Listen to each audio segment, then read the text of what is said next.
The Project Gutenberg ebook of A Time to Die. This ebook is for the use of anyone anywhere in the United States and most other parts of the world at no cost and with almost no restrictions whatsoever. You may copy it, give it away or reuse it under the terms of the Project Gutenberg license included with this ebook or online at www.gutenberg.org. If you are not located in the United States, you will have to check the laws of the country where you are located before using this ebook. Title: A Time to Die. Author: Harold Calin. Illustrator: Virgil Finlay. Release date: January 8, 2024. Ebook number 72662. Language: English. Original publication: New York, New York, Ziff Davis Publishing Company, 1961. Credits: Greg Weeks, Mary Meehan, and the online distributed proofreading team at http://www.pgdp.net. Start of the Project Gutenberg ebook. A Time to Die. A Time to Die by Harold Calin. Illustrated by Finlay. Captain Kingsford cleaved the depths of space in a monomaniacal search for his personal devil. The tale of what happens when he finds it is reminiscent, on a cosmic scale, of Moby Dick. For every man like Kingsford, is there a white whale? Transcriber's note: this text was produced from Amazing Stories, June 1961. Extensive research did not uncover any evidence that the U.S. copyright on this publication was renewed. Heroes are not brave men, they are the fortunate victims of circumstance. They perform an act in life for which one usually pays with that life. But they do it with an unusual outcome. They do not die. So they are heroes. Captain Robert Kingsford returned alive from the first expedition to Aldebaran 9. He returned alone. He also commanded the second expedition. I was, or perhaps I should say, still am executive officer on this second expedition. If there is ever a third expedition here, Kingsford will not be the commander. This time he did not become a hero. He became a very stupid, very dead man. I finished my fourth tour of duty in S-Force about 9 years ago. The third and fourth tours, as you know if you are familiar with S-Force, were voluntary. 2 is the limit they figure a man should spend in deep space on assigned duty. By the third, if he has not achieved a command, or rank at the least, he might be somewhat loath to spend 3 years on a cruise not of his own choosing. After my fourth tour I sat for exams and got my captain's papers, so I signed on for a 2-tour contract with an outfit operating Star-class scouts out of Alpha Centauri X. By the end of this contract, I'd had it with space, and I settled down to a nice life of ease. You know, fishing and a house by the sea in the tropics, and a boat. That, of course, is where I made my mistake. You don't break the habits of over 20 years merely by putting some idle wishes into fulfillment. I reflect on it now because that idiotic notion about retirement is probably why I am here. That, and the determination of Captain Robert Kingsford to be a hero again, with remaining witnesses to bear him out.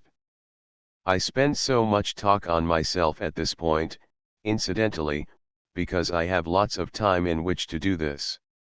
Time to do anything I please, as if there was anything to do beside this. Except for the periods of hiding, of course. The hiding isn't bad, either. One gets used to it.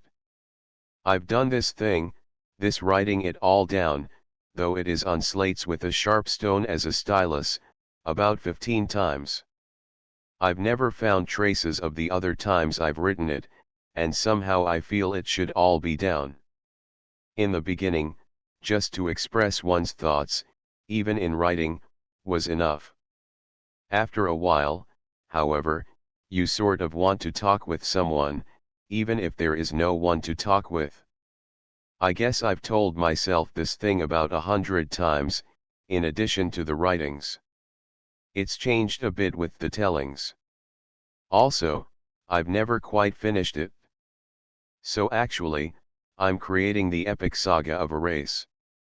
A race of which I am the sole member, and with no heirs apparent. Well, it makes the time pass. I, Philip Rogers, known as Buck to my less imaginative and non-spacemen acquaintances, decided to have done with retirement on Barbados after 3 years of the kind of living toward which all men strive. I had resided and dined in opulence, I had fished, I had traveled within the confines of atmospheric craft, and I had seen the whole world. But living for itself, just as survival for itself, can be pretty well the same as death, and believe me, I can deliver virtuosic discourses on both subjects.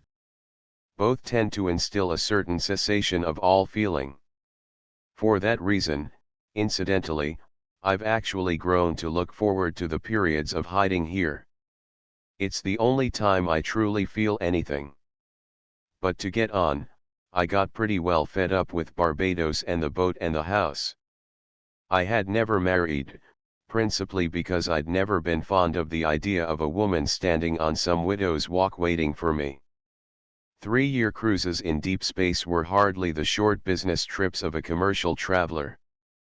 I had also, I imagine, never met the right woman. When I realized that this tropic paradise was becoming little more than a sort of waiting room for the voyage to hell or wherever I'll go, I began to cast feelers into the only other world I knew. I made certain inquiries among commercial space outfits for the possibility of a berth. I had let my papers lapse and learned that I was no longer eligible for a command. This was no great loss to me, since doing something was the primary objective. I could still gain an exec's berth on any non-atmospheric craft. I reactivated my status, got my first officer's papers, and was about to sign on for a mining expedition in the third asteroid belt of Alpha Centauri, when Kingsford completed his solo return from Aldebaran 9. Basing speculations on the future profits to be had from Aldebaran 9, according to Kingsford's report, Anglo-Galactic Mining began almost immediately to outfit a new ship for a second expedition. I heard a bit of Kingsford's story, the landing, the surveys, the planet being almost a total ore deposit, and then the tragedy of the crew. One of Anglo-Galactic's geologists told me Kingsford's tale of how all of his crew was killed by being drawn up in the feeding action of some gigantic flying animal, how he alone had managed to avoid this horror, and his agonizing 14-month voyage back all alone. I thought I was well able to imagine the feeling of being a sole survivor on an alien world, let alone the almost superhuman task of activating a ship's drive, even with delayed action timing, and plotting a course and manning a craft through 14 months in space alone. They were recruiting a complete crew for Kingsford's new ship, the Algonquin. She was new throughout, the drive and astrogating equipment being of a design with which I was unfamiliar. I began to understand why I was no longer eligible for command. A short 3-year absence and space technology had passed me by. I had read about the Schaller drive system in a technical journal during my retirement, but all through those 3 years I had made a rather strenuous effort to stay away from anything to do with my former calling. Actually, the Schaller system had outstripped all former star drives and was now in almost exclusive use in all ships geared for long-range space penetration. It had conquered inertial resistance to the point where there existed absolutely no problems or stresses to either craft or personnel during acceleration and deceleration. If Kingsford's report about Aldebaran 9 were true, and assays of the ore he'd brought back seemed to promise even more than he did, a berth on the Algonquin would be quite a prize. I flew to London and arranged a preliminary interview with an Anglo-Galactic vice president whom I had known for years. This would take some politics. From what I could figure, an executive officer's berth on the Algonquin, if she should make the strike that seemed imminent, would be worth millions, at the 1/20th share normally apportioned to execs on exploratory mining expeditions. Naturally, Kingsford will command, I was told. But if you've rated exec's papers, Rogers, I think we may swing it. It would mean 10% of my share, but the requisite of portions of officers' shares is one of the fringe benefits enjoyed by executives of corporations like Anglo Galactic. There were two others with executive tickets being touted by other politics within Anglo Galactic, but my past record, my S-Force dossier and my age were tremendous determinants. Or, perhaps, my politics were stronger. I was chosen and signed on for the expedition. I had still not met Kingsford. This was a bit odd. After all, I was to be his executive officer, his immediate subordinate, and I had not even been requested to present myself for his appraisal before selection. After signing the contract, I was given a manifest of the ship, a complete set of drawings, and a small library of technical data for brushing up as well as familiarizing myself with the Schaller system theory and everything else that had rendered me somewhat obsolete during my retirement. I came aboard ship 3 days before departure, still not having met any of the crew, let alone Kingsford. I was greeted by a junior officer of the day. "Rogers," I said. "Philip Rogers. I'm the new exec." "I'm Williams," he said. "Welcome aboard the Algonquin, sir. This is quite a ship. A bit more than I'm familiar with." "She's a bit more than most of us are familiar with," Williams said. "Isn't she a beauty? I hope she shakes down without too many kicks." "Yes, sir. Captain Kingsford is expecting you." "Is he aboard?" I asked. "Yes, sir." I rapped on the hatch, and as I entered his cabin the captain rose to greet me. The first thing I noticed was the eye patch. I had seen photographs of him taken since his return, but he had worn no patch then. "Mr. Rogers," he said and extended his hand. "Welcome aboard." He held his face slightly to one side, as if to give his one-seeing eye as full a field of vision as possible. He noticed my preoccupation with the eye patch. "I traveled 14 months with a big hole here, Mr. Rogers," he said, motioning toward the patch. "I left my right eye where we are going." Then he closed his good eye and was silent for a time. I grew to accept these silences during conversations with him. They fitted me with a false one when I returned, but advised against my wearing it in space. It's just as well. It gave me bad headaches. The patch is the same, but I don't feel a solid object lodged in my head. This is much better. Well, Mr. Rogers, what do you think of the Algonquin? She's quite a ship, the little I've seen, sir. Yes. Mr. Rogers, I am a man disinclined to consorting with my crews. Your main duty aboard will be to convey my orders and requests to the crew. For all intensive purposes, you will appear to be in command. I suppose you have been well briefed on the purpose of this venture. If we succeed, and we shall, you will return a very rich man." "I already am pretty well off," I said. "I did not say pretty well off, Mr. Rogers. I said very rich. But, be that as it may, you have the look of a good officer about you. We'll get on, I'm sure." "I hope so, sir," I said. "You've had your own commands, Mr. Rogers. It's one of the reasons I'm glad you're with me. You are familiar with the problems of command. How is it that you were so lax as to let your papers lapse? Your command record is excellent." "I was retired," I said. "I didn't think I'd ever need them. But the old habits do not die, do they? I guess you can put it that way." He looked at me and was quiet for a time. Then he looked up. "Have you ever felt, Mr. Rogers, that the whole of the universe was put together wrong? That perhaps man was placed here to undo some of God's bad work? Have you? Have you ever wished that all your life could be different? Have you ever seen evil? True evil, or its absolute personification? I may have, I said. But I've done well not to let my imagination run too rampant at times like that.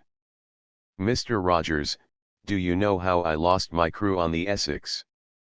The Essex had been Kingsford's command on the first expedition to Aldebaran 9. I've heard bits of it, I said.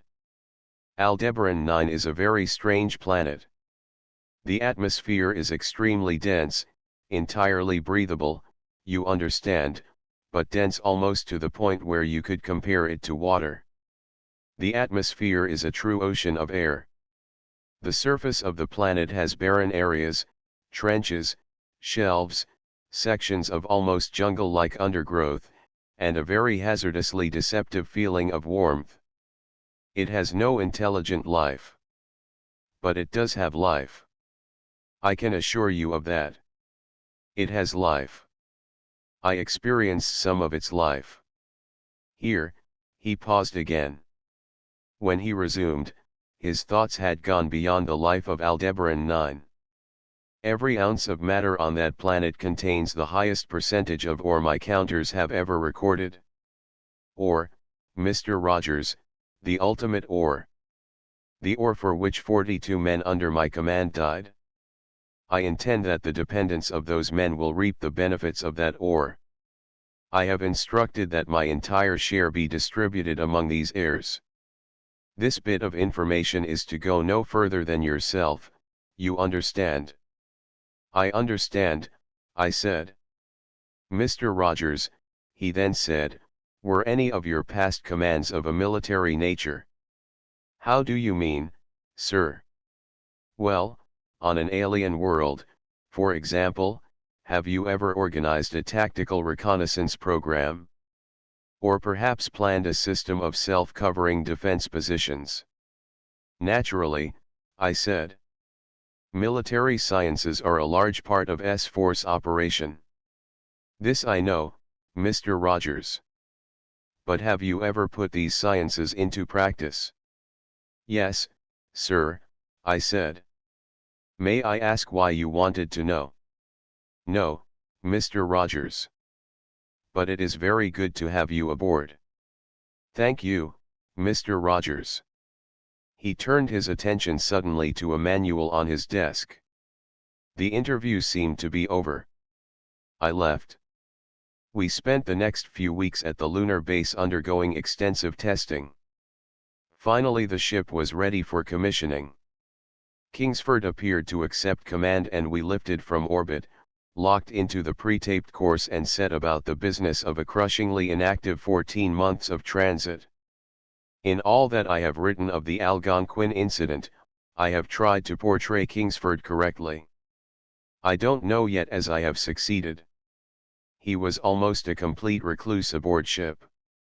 I virtually commanded, as he had predicted during our first conversation. When I did see him, it was to deliver routine reports on the ship and crew, but I began to observe that even these reports did not particularly interest him. He had stopped shaving and had grown a long, very full dark beard. That, together with the eye patch, gave him the look of a very ancient mystic. He was always reading when I entered his cabin. His readings were restricted to the writings of Saint Augustine, The City of God I believe the volume was, and one or another of the first books of the Old Testament. After about 9 months of my routine monologues, I stopped reporting altogether, and didn't see him for about 3 weeks. Nor did I receive any summons from him. Then, during one of my periods of watch in the control room, I received a signal to report to the captain's cabin. I entered, observed that despite his solitude the cabin and every accessory was in perfect order, nothing out of place. I knew that he allowed no orderly to enter the cabin, and yet there was no evidence that here was a man who was virtually a prisoner of his own choosing. We spoke for many hours that time. He asked about my past, my period of retirement, my reading habits, what I had read and what I thought of these readings. The conversation was limited almost entirely to myself, but Kingsford as an entity began to emerge for the first time since I had met him. He was altogether friendly. He wanted to know whether I was familiar with the Bible. When I said I was, he asked which section interested me most. I told him Ecclesiastes. Why Ecclesiastes, Mr. Rogers? Well, because it seems to pretty well sum up all of life. There is far more to all of life than just vanity, he said. There is also far more to Ecclesiastes than just vanity, I said. But I do imagine one could speak of purposes in life, and all of that. But aren't these in themselves a sort of vanity? Actually, we're not put here for any real reason. I don't think so, anyway. I've always felt that man is quite the master of his own destiny. And yet, Mr. Rogers, here you are, he said, smiling now, aboard the Algonquin, after having quite conclusively decided that a life of grace and leisure was your true destiny. Do you not believe that perhaps your whole life was destined for that of a space officer? Perhaps molded from the very moment you were born to serve as my executive officer during this expedition. I prefer to believe that I had stronger politics with Anglo-Galactic than the others who were after this birth. Do you really? Well, that's interesting enough. And tell me, Mr. Rogers, what of the crew? Do they still hold your faith to the last man? I've seen enough men in enough situations to know that one cannot vouch for every man, even for himself, Captain. I still believe they are a good enough crew, yes. Good enough for what? I looked at him, smiling. I believe that was actually a question for me to ask you. You think so? Perhaps. But, nonetheless, have any of them lost faith in Aldebaran 9? I think it would be wise for you to address them and judge that for yourself, I said. At this point, Captain, it's no more than any man aboard deserves. Nobody deserves anything, Mr. Rogers, he said firmly. Don't you forget that. Keep them busy, Mr. Rogers. They shall have their wealth.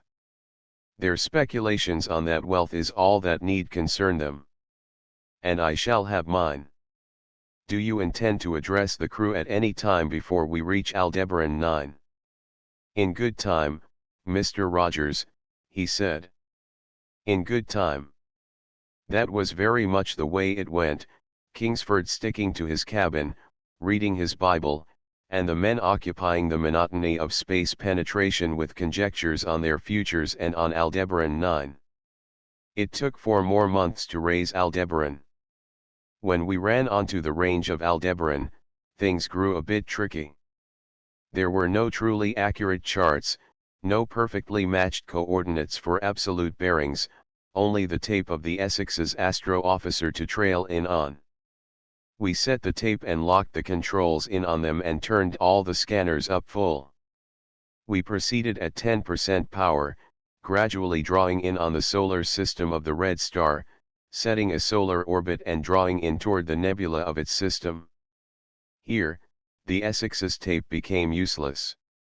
They had made 8 approaches before striking a parallel orbit, had not recorded the orbital timing of the various outer planets of the system, and had sort of felt their way into the 9th planet. We would be obliged to do the same thing. Throne, the astrogation officer, took over control and eased the Algonquin down, decelerating gradually over a period of 7 hours. He then brought us to a complete halt and looked up at me. We'll have to go back out and start over, sir, he said. I have insufficient data to bring us through correctly. It might take weeks. I don't understand how the Essex made it. Probably a big piece of luck. We lifted out of the solar plane and set the computers to coordinating positional data on Aldebaran's system. This time, the Essex's tapes were unnecessary. Throne plotted an exact course, determined to strike the 9th planet at the apogee of its orbit. None of Aldebaran's planets, incidentally, hold anywhere near a circular orbit. There are 6 belts of what can be classed as asteroids. These were very likely planets, or pairs of planets, at one time, but before the multi-rhythmed cycle of Aldebaran's system established itself, these planets ceased to exist, through what cataclysmic collisions I could not even begin to imagine. We struck an orbit about Aldebaran 9 without fault, and Throne returned command to me.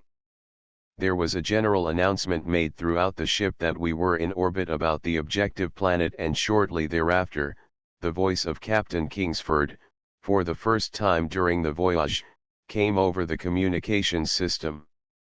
Attention! This is Captain Kingsford speaking. Mr. Rogers will supervise the locking of all controls into this orbit about our objective, and members of the crew will assemble on the main deck. I wish to address you. My compliments to Mr. Throne on a fine piece of ship handling in this rudimentarily charted area. Thank you, Mr. Throne. In 10 minutes, then, gentlemen. The men all looked up, as if suddenly reawakened to the fact that there was an officer aboard who was my superior. Well, I said, I guess you'll now meet Captain Kingsford. We secured into orbit and made our way to the main deck. It was the first time in well over a year that all the men were there together, the first time since the commissioning ceremony. I remember now that I thought for a brief instant of how few of the men I had actually spoken more than several words with, how taut and almost mechanical this entire trip had been, how the crew held a common bond as in other ships, but not of friendship as on other ships on which I had served. Here it was an alliance against the unknown. The unknown, represented not so much by Aldebaran 9, but by Captain Kingsford. He entered the main deck through the hatch from the officers' quarters, and all motion and sound among the crew stopped. He walked silently to the center of the deck, nodded briefly at me, and turned to face the men. Here are the facts on Aldebaran 9 as I know them. The assays performed on the ore I brought back display a potential yield of almost 90% pure uranium. 90%, gentlemen. You are, I am sure, aware of what this can mean for every last one of us. The extraction of this ore amounts to little more than erecting loaders on almost any site, and automatic conveyors to the refinery we will assemble for reducing the ore to a pure state. Our reaction engineers will then convey the element through the reaction process by which we will return to Earth with a hold filled with true plutonium. This is almost an automatic procedure and can be accomplished with an absolute minimum of operational difficulty. You will ask, then, why I requisitioned a manifest of so large a crew. The answer to this is precaution. There is a manner of animal life on Aldebaran 9 which it is necessary that we subdue. It is a form of flying animal, quite large, which feeds through a suction action, ingesting matter with tremendous force, as it flies. This action not only nourishes the beast, it also forms the fuel for the ejection of waste gases that are its power for flight, jet propulsion, in essence. The animal is omnivorous, quite fast in flight, and leaves an area barren in its trail. It also defies all manner of remote observation. It came upon us in the Essex completely by surprise, though all our scanners and force beams were activated. It was the cause of the death of the entire crew. I alone was inside the Essex at the time. I escaped with the mere loss of an eye. How I managed to be the one to survive I cannot say. Perhaps it was fated that way. But, gentlemen, had we been prepared, had we been firmly entrenched and adequately armed, this beast would have presented no threat at all. We were not prepared then. Now we are. You are probably all familiar with the Arsenal Manifest. It was for this reason that I ordered the arms we now have on board. There has never been a reward without a hazard for men to face. This, then, is our hazard. And I assure you, no man has ever been within reach of so vast a reward. Is there anything else I can tell you? Mr. Rogers will establish a manner of arms distribution and a system of defense positions once we make landfall. We will bring the Algonquin down on a site I have already determined. The site where the Essex met her fate. Here, Kingsford stopped speaking. Several of the men shifted slightly. There was some clearing of throats, but no voices. Are there no questions, then? Kingsford asked. Again, no one spoke. Perhaps they were awed by the sight Kingsford presented. He had been seen by no one on board since the commissioning but myself and a junior officer who piloted the shuttle at Alpha Centauri X. They knew him without the eye patch or the beard. He seemed to have aged 20 years since the departure. He had worn the false eye during the commissioning ceremony, and now, with the eye patch and the beard, his face was darker, his expression pained. Perhaps the men chose to accept Kingsford's optimism in the face of the fate of the Essex, considering that they were now in orbit about Aldebaran 9, and little more could be done but effect a landing. Anything else could constitute mutiny, and the alternative was the fortune Kingsford promised each man. Good, Kingsford said. He smiled. Now, as you might imagine, I have a personal interest in this animal we will hunt. He motioned to the eye patch. I left this behind me last time. Not to mention a crew of 42 men. Here he paused in the way I had grown to know. His eye again focused on no particular object. After a time, he continued. He drew a paper from his tunic. This, Mr. Rogers, is to be posted where all crew members can read it. I believe it will explain itself. Post it after we land. He handed me the sealed paper. Gentlemen, Kingsford said, I thank you for your service. Are you with me in this business of Aldebaran 9 and its flying animal? He smiled broadly. The men looked at one another, then slowly began to smile. Piers, the armourer, made his way to Kingsford, his hand extended. Sir, he said, as Kingsford grasped his hand and shook it, it's been too long since I've been on a good hunt. I'm with you all the way. Good, Kingsford said. You are Piers, am I right? Yes, sir. Thank you, Mr. Piers. That started it. The crew moved in on Kingsford, all shook his hand and pledged to do their share.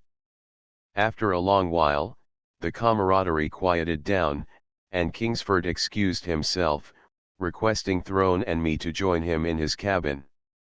Kingsford sat down behind his desk and drew a chart from a file. He slid it across the desk so that Throne and I could see it. This is a photographic chart of one hemisphere of Aldebaran 9, gentlemen. I have marked the area in which the Essex was operating. There are many landmarks which you can use for triangular bearing to establish the exact position of the site. These are also marked, as you will note. Prior to the Essex landing, we dropped shuttles at many random points about the planet and drew cores and meter readings. This area proved to possess the greatest density of high percentage ore. It seems natural that we light here again. Do you have sufficient data here, Mr. Throne? Throne moved the chart closer to himself and studied it quietly for a moment. I should think so, sir, he said. This red marking, here. Would that indicate a mountainous area? Kingsford leaned over the chart. Yes, he said. Good, Throne said. Then I understand the markings. Is there anything else I can tell you? No, sir. This chart seems complete enough. I'll have the ship dropped from orbit and scan the surface. We should be able to pick up checkpoints to match the chart all right. Or you can activate the counters, Mr. Throne.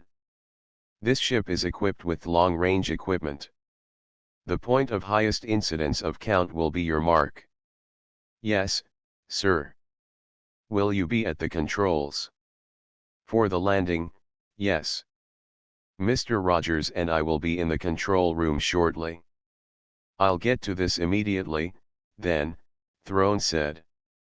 He left the cabin and Kingsford shifted his gaze to me. You seem disapproving of my methods, Mr. Rogers. Not really, sir. Just your timing. You can hardly call it fair to have kept to yourself during all these months. Perhaps, but remember one thing, Mr. Rogers. You have been my buffer during all these months. You are a conspirator to the silence. I think that my address to the crew brought them very much over to my side, don't you? They haven't had time to think, I said. Or maybe they don't know how to, or prefer not to. They might wonder why you waited until now to tell them about your hunting plans. They might begin to feel, much as I do now, that this whole trip should never have taken place. No, Mr. Rogers. It had to take place. It had to. Why? Kingsford didn't answer right away. He looked at me quietly for a time. Then a slow smile spread across his face. For the betterment of mankind, Mr. Rogers, he said. You see, I believe that the crew of the Essex met a fate that was destined long before preliminary surveys of Aldebaran 9 were even projected. Before, even, men developed the power to travel into space. It was a warning. That is my belief, and my faith. He was interrupted by the communications buzzer. They had scanned the planet and matched the chart. Throne had located the landing site and we were awaited in the control room. We both stood. I take it, Mr. Rogers, that you are not with me in this Aldebaran venture. I am executive officer aboard this ship, Captain. I know the meaning of performing my duties. But if you are looking for moral approbation in all of this, I cannot give it. The way I put it all together, I think it would be less a waste if we were to raise ship right now and set a course directly for Earth. Why? Are you afraid, Mr. Rogers? No.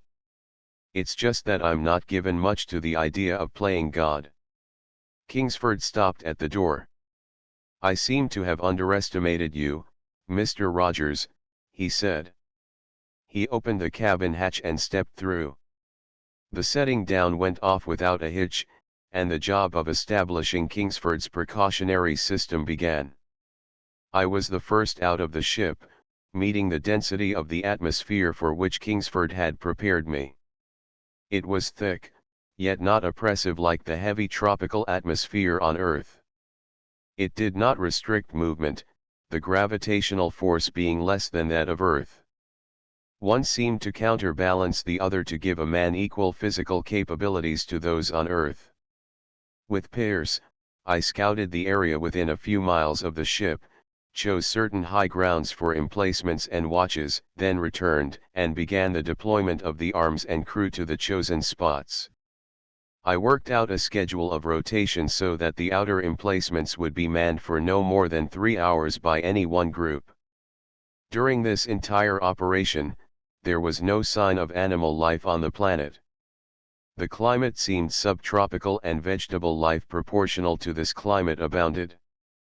Fruit trees and plains of grass, forests, and spots of dense undergrowth, much like the greenery of a dozen planets I had seen.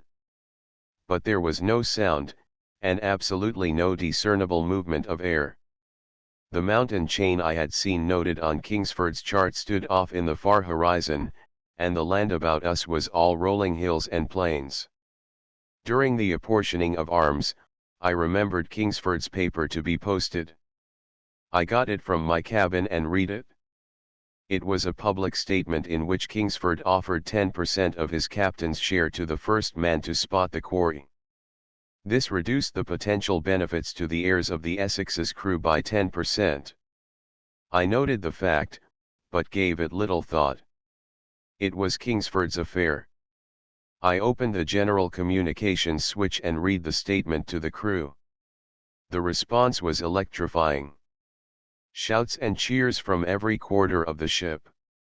The general air of a group of sportsmen on a chase rapidly took over the whole feeling of the expedition, and, as executive officer charged with posting the watch, I was approached by most of the crew members with entreaties and even bribes by each, to be assigned to the outermost emplacements.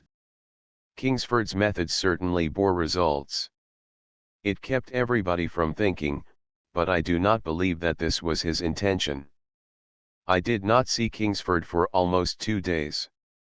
While I busied myself with the elaborate mechanisms of warning and defense, he and the small group of geologists and reaction engineers, who also insisted on drawing guard duty, went through the mechanics of erecting the loaders and converters, then the refining equipment for reducing the ore to its pure state, and the reactor that would further refine the prize to its absolute, the purpose for the whole expedition, a cargo of plutonium such as man had never seen. During the 2 days of setting up the defense system, I grew to feel quite comfortable on Aldebaran 9. I roamed the hills and depressions, brought back certain fruits and vegetables and subjected them to tests and discovered that they were entirely palatable. Perhaps these pastoral musings were a premonition on my part or simple scientific curiosity. I have never dwelt too long on it. The planet cycle of Aldebaran 9 is relatively short, about 17 hours as measured on Earth. We grew accustomed to relatively short, but intensive periods of work, and the remainder of the time was spent in sheer luxuriance at the idea of being out of doors after so many months in space. No sign of Kingsford's quarry appeared, and the excitement of the hunt began to dwindle somewhat among the crew. I, myself, lost much of my feeling of apprehension, and began to relax in the foretaste of future wealth. The reactor was completed on the second day, and the production of the man-made element began. The second night, I dined with Kingsford. As my tension had relaxed, quite the opposite, it seemed, had happened to him. He was more brooding than ever, more responsive to the slightest sound.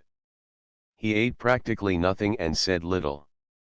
Late in the evening, he began to speak, seemingly for the first time aware that he had a guest. "You wonder about my monster, Mr. Rogers, don't you?" "Yes. I do wonder a bit." "So do I. Do you still think it would be less waste if we had returned without making landfall?" "I'd imagine it was a bit soon to say." "Do you understand now, Mr. Rogers, why I maintained my silence about this place? Why I spoke little of the Essex and her crew? You have noticed, I am sure, that absolutely no vestige of either the crew of the equipment is to be seen. Only a newly green pasture where there was a desert when I escaped. Such is the devastation to which we might be subjected, except for your excellent defense pattern. A devastation so complete as to leave no sign of devastation whatsoever. Have you ever seen anything like it, Mr. Rogers?" "No. This," he said, indicating the eye patch. "This is the only sign that 42 men perished within 5 kilometers of this spot. And I have returned now. Now the waiting. I don't understand." I said. "I told you once that I believe all this of Aldebaran 9 was fated. I believe also that Aldebaran 9 was so composed of uranium to be found and exploited for the complete betterment of mankind. That is the irony. For 200 years, now, we have spoken of unleashing the atom for the betterment of mankind.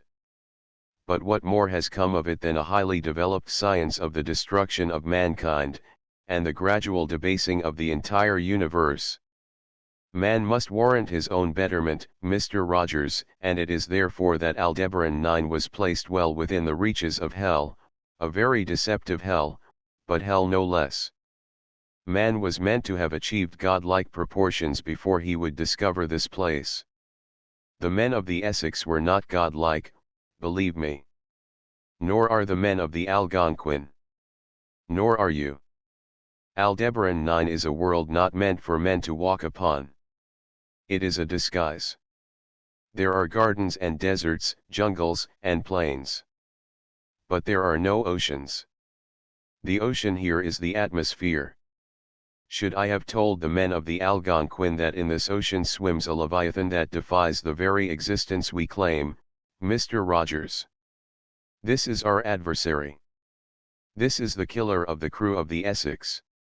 This is the sum total of man's stumbling blocks, his barrier to his own betterment. A giant, half the length of the Algonquin, almost its girth, with eyes each as large as a man. Kill him, Mr. Rogers, and you have conquered man's evil. You will see him. You will see why this had to be. I could say nothing. I believed then that he was more than a little mad, but he had instilled a strange fear in me. I wanted to be away from all of this. I wanted no part in this undoing of man's evil. I can only say that I feel that a man should be given a choice of participating or not in this madness, I said, the words sounding very dry and brittle. No, Mr. Rogers. No. Give man a choice and he will refuse. I must go now, Captain Kingsford. It's time I made my rounds of the emplacements. I'll join you, Mr. Rogers, he said, and we left the ship together. I never entered the hatch of the Algonquin again. We spent the entire night covering the perimeter of the defense positions. The emplacements were spaced at about half-mile intervals, each covering the other, and each manned by 2 of the crew. We had armed each position with a fixed-base nuclear rifle of recoilless design, as well as small arms for the individual men. The night was pervaded by a heavy silence, broken only by the distant humming of the refinery and the reactor. The men at the emplacements spoke little. The spirit of the hunt, as I have said, had dwindled, but there was a feeling about this night that hung over all of us. Along toward first light we were heading back into the center of the camp, having completed a full circuit of the perimeter on foot. The suits we wore were light enough, despite the helmets we needed for communications, but there was still the feeling of restriction, even without the face plates. I was tired. I had gone almost 20 hours without sleep. As we walked, Kingsford held a hand to his head just above the eye patch. He had a headache and his good eye was red. He stopped a moment to rub the eye and take a cigarette from a packet in his tunic. He offered me one and struck his lighter so that we could light the cigarettes. Suddenly, he held his hand very still. "Look, Mr. Rogers," he said. "Look. The flame. How it flickers. The air is moving. The air is moving, Mr. Rogers." I turned my head up automatically, but detected no change in the stillness. Kingsford studied the flame and began to smile. Then my headset came alive with a voice. "Captain. Captain Kingsford. This is Pierce. It's blowing up a breeze here. It's becoming a wind as I speak. The sun has not quite risen, but it's almost light enough. I don't see anything, but I feel the wind. It's stronger each second. We could feel it now." Gradually at first, then stronger, the air began to stir and move in the direction of Pierce's emplacement. Other positions began to report the movement in the air. Then the first light of Aldebaran broke over the horizon in a brilliant red glow and we heard Pierce again. "I see it," he called. It's like a ship. It seems bigger than the Algonquin. Captain, it's moving toward us, but not directly at us. I make the distance to be about 7 miles, but I can't be sure. I don't know how big it is. What's its size, Captain? Has it a long snout and sort of a funnel at the front? Kingsford demanded. Yes, sir. It's moving very fast and there's a cloud rising before it, and the cloud is disappearing into the funnel. I can hear it now. It must be closer than I thought. Lord, it's huge. The wind is much stronger now. It's getting difficult to breathe. And the eyes, Pierce. Can you see the eyes? No, sir. But we can't breathe too well here now. It's coming closer. Closer. We could see it now. It was moving in a direction generally toward the camp, but if it maintained its course, it would bypass us by a good distance. It was huge. Much greater than Kingsford had described, at least so it seemed. Slender at the front and tapering to a huge girth near its tail. A great billow of dust rose before its path, disappearing in the bugle-like snout. The wind increased far beyond any I'd ever known, and then I could see the eyes. You see, Mr. Rogers, Kingsford shouted. It has expected us. It is grown 6 times its size, Mr. Rogers. The men of the Essex nurtured it well. Ha! The men at all positions were calling over the communications, but none had fired their weapons yet. Commence firing, Kingsford shouted his order. He turned to me. There, Mr. Rogers. There is your Leviathan. I could barely hear him for the wind. Then I realized that it was only because we had the communications on that I could hear him at all, though he was but 2 feet from me. Stop them, Captain, I shouted. If we don't fire, it will pass us. No, Mr. Rogers. Hear this, men. The shot that fells the beast gets another 10% of my share. Now, Mr. Rogers. Now I get my eye back, and the men of the Essex, and the right to bring the fruit of this hell back to earth. Now is the moment all mankind has waited for. Now. Will you deny me that? Will you, Mr. Rogers? I couldn't answer. It was too late. One of the emplacements had brought its weapon to bear and fired at what seemed point-blank range. The sound was deafening above the roar of the wind. I felt the wind tear at my clothes and saw the blinding flash and then heard the sound of the detonation. Kingsford stood firm through all this. Again, he shouted. Again. Then he fell forward, the wind tearing at him. I fell to my knees then, the wind dragging at me, and felt a mound at my side. It was the base of a projection of stone. I undid my waist clasp and secured myself to the projection and reached out to Kingsford.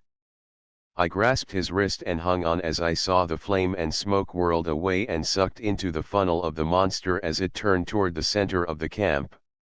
Kingsford was like a limp rag, dragging in the wind against my hand. The animal had veered directly toward the campsite. It was over the ship. It dwarfed the Algonquin, easily 10 times its size. I saw solid objects floating toward its funnel mouth. I was deafened by the roar of the wind now, but I saw that the objects were men and equipment. I thought I heard screams, but it must have been the roaring of the wind. Then I saw both its eyes, huge yet blind, and everything about me rushing toward the mouth of the funnel. Then the ship began to come apart and I could see nothing in the devastating clouds of dust and smoke that surrounded me, a solid mass fleeing at unbelievable speed toward a center I could no longer determine. Once, during this horror, I felt a weight lifted from the strain on my body. I did not realize at once that it was Kingsford being torn away from my grasp. After that, I gave myself up to what might be. I could no longer breathe, no longer see, no longer feel, but by some monstrous miracle, the stone projection to which I was clasped held securely, and only in semi-consciousness was I aware of the gradual diminution of all sound and wind, and a slow returning to silence of this vast hell of a planet. Some time later, I opened my eyes to the magnificent glare of early morning sunlight in full splendor. Nothing about me had remained. Of the men, the emplacements, the conveyors, refinery, or reactor, indeed of the Algonquin herself I saw nothing more. Only a plain.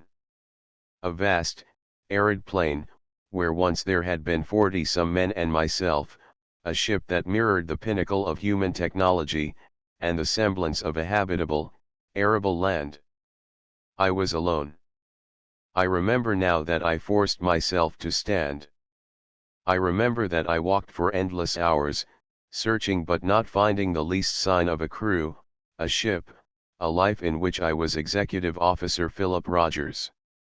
I remember I spoke one word over and over again as I walked, the word vanity, and I cried aloud to myself until I could think and walk and speak and cry no more. Then I fell to the ground and dug my way into a sleep of unconsciousness for I don't know how long. When I wakened, it was night, a night this time with the cool light of 2 moons casting a double shadow of my hand as I raised it for something that my eyes could see. I stood and walked again. I walked until the night began to fade and I was in a land of greens and warm forest shadows. I have grown to recognize every sign of the animals. When they come, a desert remains in their path. I must find another oasis. But things grow rapidly here. A desert is replaced by a pasture for their grazing in not too many weeks, or it may be months. I no longer count. Kingsford was wrong, of course. This was not his personification of evil. Nor had his monster grown in his absence. They are the sole species of this place. After a time you grow to recognize the difference, and I have never seen two the same size, or looking exactly alike. I learned to hide as I have learned to live on this planet. I live, but I wonder whether it can be called a life. I write about what happened, and I tell it to myself aloud. But I prepare no warning for others, for my every waking hour is devoted to the hope that no others will ever come. This is a planet which was never meant for man to discover. Of that, Captain Kingsford was indisputably right. Here, the telling of the tale was interrupted. The time of hiding had come again. Philip Rogers retired to the place he had chosen in this forest and bound the clasps he had fashioned and listened for the wind to rise and the sounds that grew louder, and he thought, this time. Perhaps this time. Yes, perhaps this time. The end. End of the Project Gutenberg ebook. A Time to Die updated editions will replace the previous one. The old editions will be renamed. Creating the works from print editions not protected by U.S. copyright law means that no one owns a United States copyright in these works, so the Foundation, and you, can copy and distribute it in the United States without permission and without paying copyright royalties. Special rules, set forth in the General Terms of Use part of this license, apply to copying and distributing Project Gutenberg trademark electronic works to protect the Project Gutenberg trademark concept and trademark. Project Gutenberg is a registered trademark, and may not be used if you charge for an ebook, except by following the terms of the trademark license, including paying royalties for use of the Project Gutenberg trademark. If you do not charge anything for copies of this ebook, complying with the trademark license is very easy. You may use this ebook for nearly any purpose such as creation of derivative works, reports, performances, and research. Project Gutenberg ebooks may be modified and printed and given away. You may do practically anything in the United States with ebooks not protected by U.S. copyright law. Redistribution is subject to the trademark license, especially commercial redistribution. Start, full license. The full Project Gutenberg license. Please read this before you distribute or use this work to protect the Project Gutenberg trademark mission of promoting the free distribution of electronic works. By using or distributing this work, or any other work associated in any way with the phrase Project Gutenberg, you agree to comply with all the terms of the full Project Gutenberg trademark license available with this file or online at www.gutenberg.org/license. Section 1. General Terms of Use and Redistributing Project Gutenberg Trademark Electronic Works 1.a. By reading or using any part of this Project Gutenberg trademark electronic work, you indicate that you have read, understand, agree to and accept all the terms of this license and intellectual property, trademark/copyright, agreement. If you do not agree to abide by all the terms of this agreement, you must cease using and return or destroy all copies of Project Gutenberg trademark electronic works in your possession. If you paid a fee for obtaining a copy of or access to a Project Gutenberg trademark electronic work and you do not agree to be bound by the terms of this agreement, you may obtain a refund from the person or entity to whom you paid the fee as set forth in paragraph 1.e.8. 1.b. Project Gutenberg is a registered trademark. It may only be used on or associated in any way with an electronic work by people who agree to be bound by the terms of this agreement. There are a few things that you can do with most Project Gutenberg trademark electronic works even without complying with the full terms of this agreement. See paragraph 1.c below. There are a lot of things you can do with Project Gutenberg trademark electronic works if you follow the terms of this agreement and help preserve free future access to Project Gutenberg trademark electronic works. See paragraph 1.e below. 1.c. The Project Gutenberg Literary Archive Foundation, the foundation or PGLOF, owns a compilation copyright in the collection of Project Gutenberg trademark electronic works.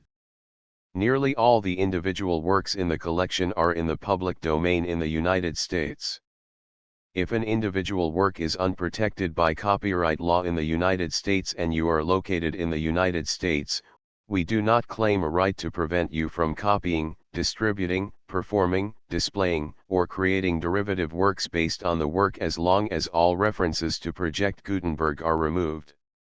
Of course, we hope that you will support the Project Gutenberg trademark mission of promoting free access to electronic works by freely sharing Project Gutenberg trademark works in compliance with the terms of this agreement for keeping the Project Gutenberg trademark name associated with the work.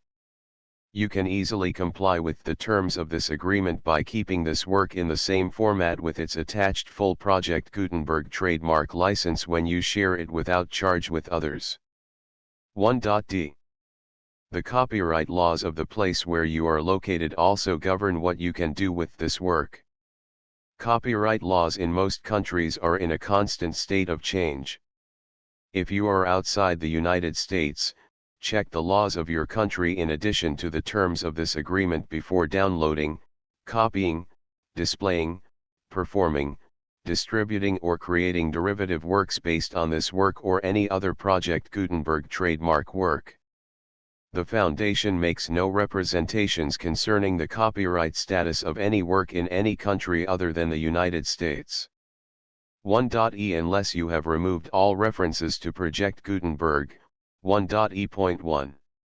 The following sentence, with active links to, or other immediate access to, the full Project Gutenberg trademark license must appear prominently whenever any copy of a Project Gutenberg trademark work, any work on which the phrase Project Gutenberg appears, or with which the phrase Project Gutenberg is associated, is accessed, displayed, performed, viewed, copied or distributed.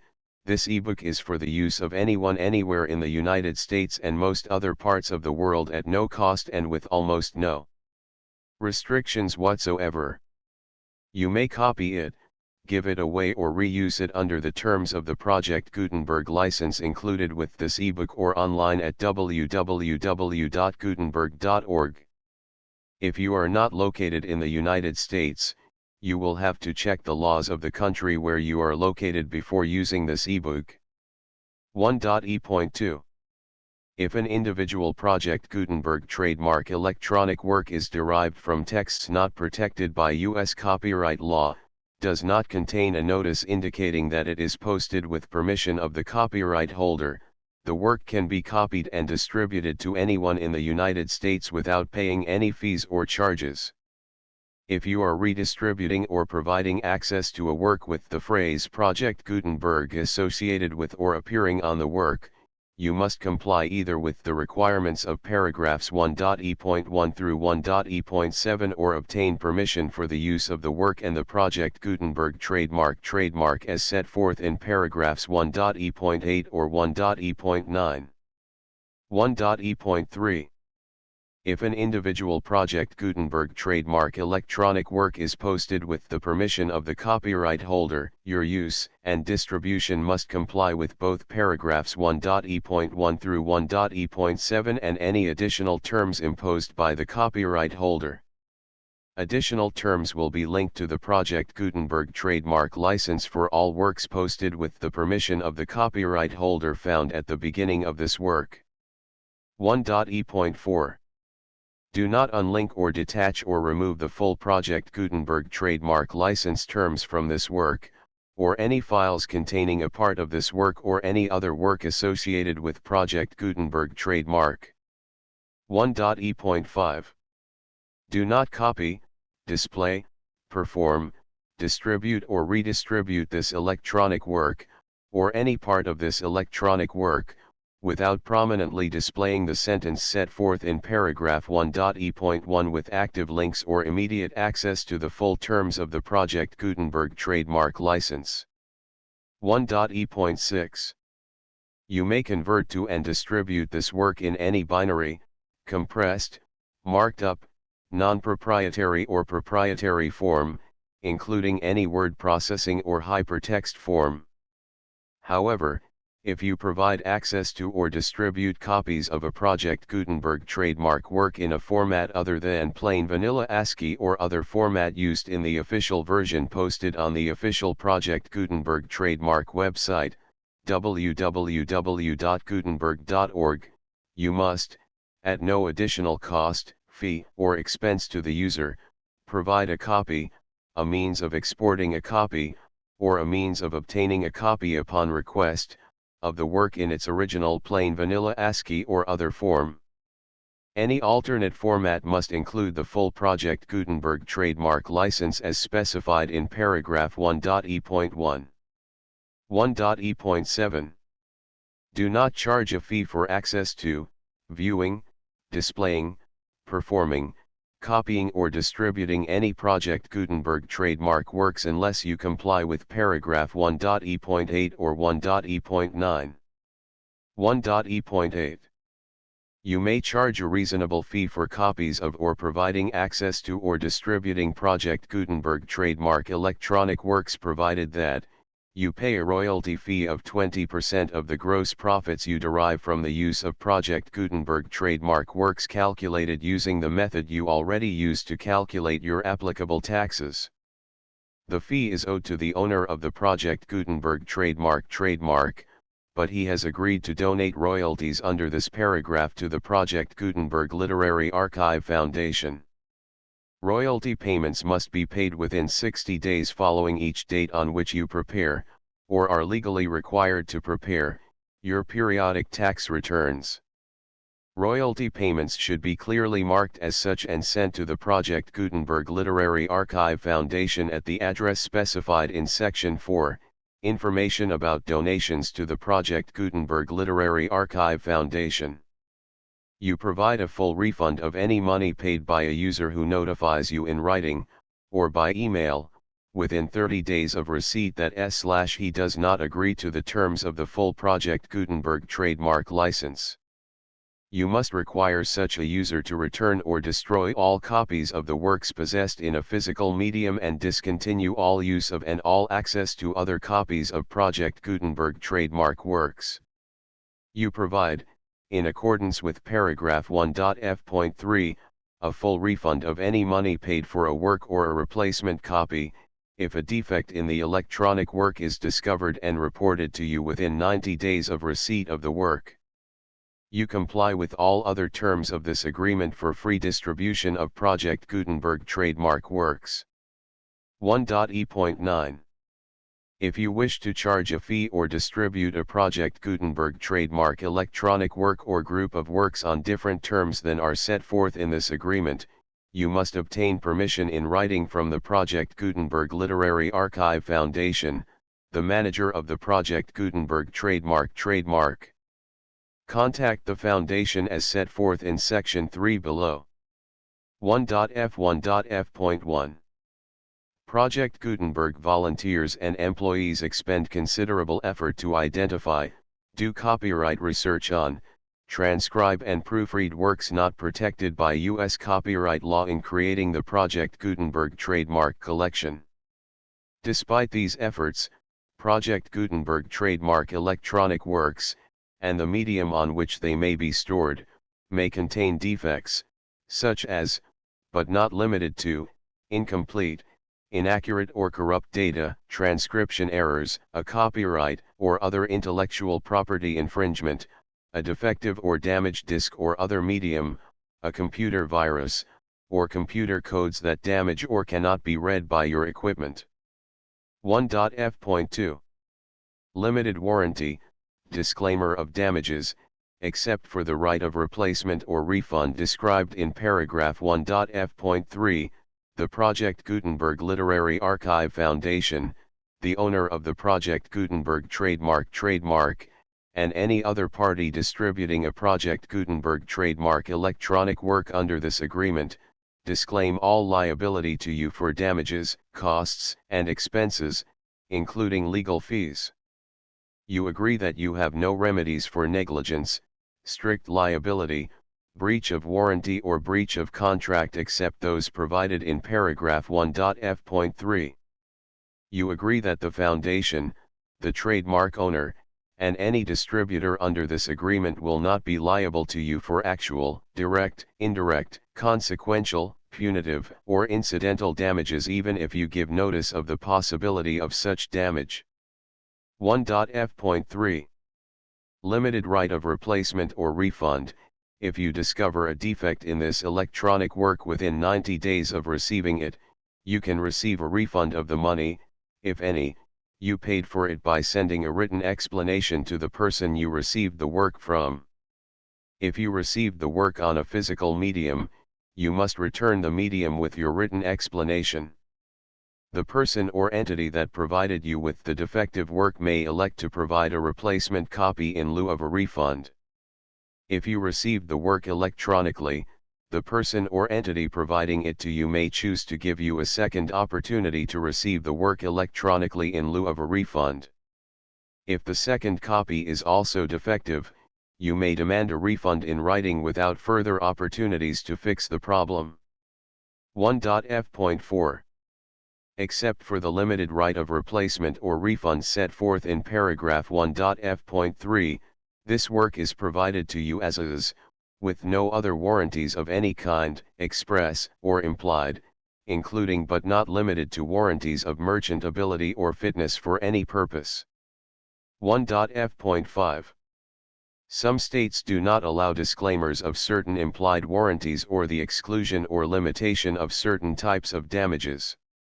If any disclaimer or limitation set forth in this agreement violates the law of the state applicable to this agreement, the agreement shall be interpreted to make the maximum disclaimer or limitation permitted by the applicable state law. The invalidity or unenforceability of any provision of this agreement shall not void the remaining provisions. 1.f.6. Indemnity.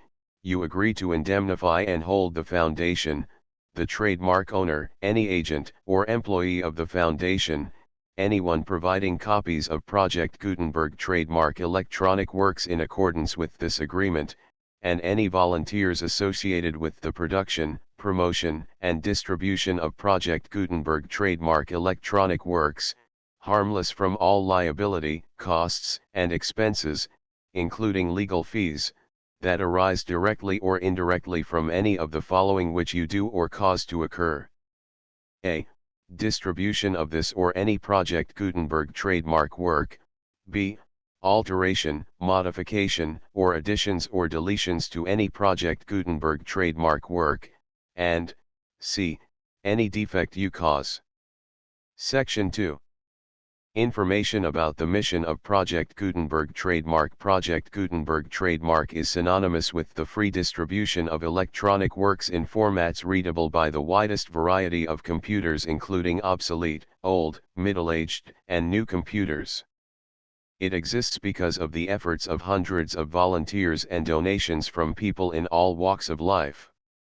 Volunteers and financial support to provide volunteers with the assistance they need are critical to reaching Project Gutenberg trademark's goals and ensuring that the Project Gutenberg trademark collection will remain freely available for generations to come. In 2001, the Project Gutenberg Literary Archive Foundation was created to provide a secure and permanent future for Project Gutenberg trademark and future generations. To learn more about the Project Gutenberg Literary Archive Foundation and how your efforts and donations can help, see sections 3 and 4 and the Foundation information page at www.gutenberg.org. Section 3. Information about the Project Gutenberg Literary Archive Foundation. The Project Gutenberg Literary Archive Foundation is a non-profit 501(c)(3) educational corporation organized under the laws of the state of Mississippi and granted tax-exempt status by the Internal Revenue Service. The Foundation's IN or Federal Tax Identification Number is 64-6221541. Contributions to the Project Gutenberg Literary Archive Foundation are tax-deductible to the full extent permitted by U.S. federal laws and your state's laws. The Foundation's business office is located at 809 North 1500 West, Salt Lake City, Utah 841-16801-596-1887.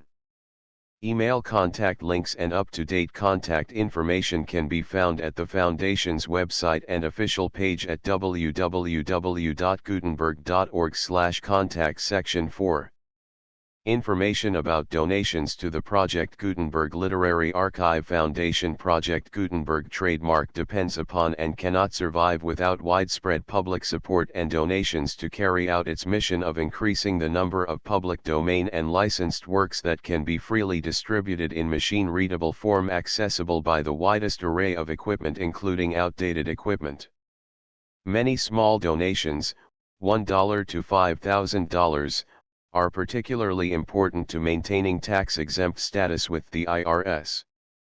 The Foundation is committed to complying with the laws regulating charities and charitable donations in all 50 states of the United States. Compliance requirements are not uniform and it takes a considerable effort, much paperwork, and many fees to meet and keep up with these requirements. We do not solicit donations in locations where we have not received written confirmation of compliance. To send donations or determine the status of compliance for any particular state, visit www.gutenberg.org/donate. While we cannot and do not solicit contributions from states where we have not met the solicitation requirements, we know of no prohibition against accepting unsolicited donations from donors in such states who approach us with offers to donate.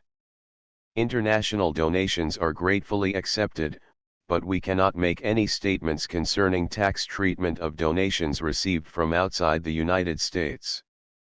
U.S. laws alone swamp our small staff. Please check the Project Gutenberg web pages for current donation methods and addresses. Donations are accepted in a number of other ways, including checks, online payments, and credit card donations. To donate, please visit www.gutenberg.org/donate. Section 5.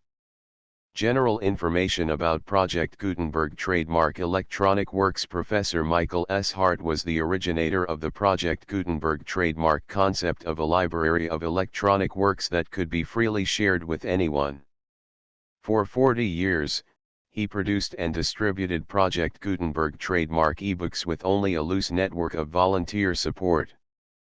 Project Gutenberg trademark ebooks are often created from several printed editions, all of which are confirmed as not protected by copyright in the US unless a copyright notice is included.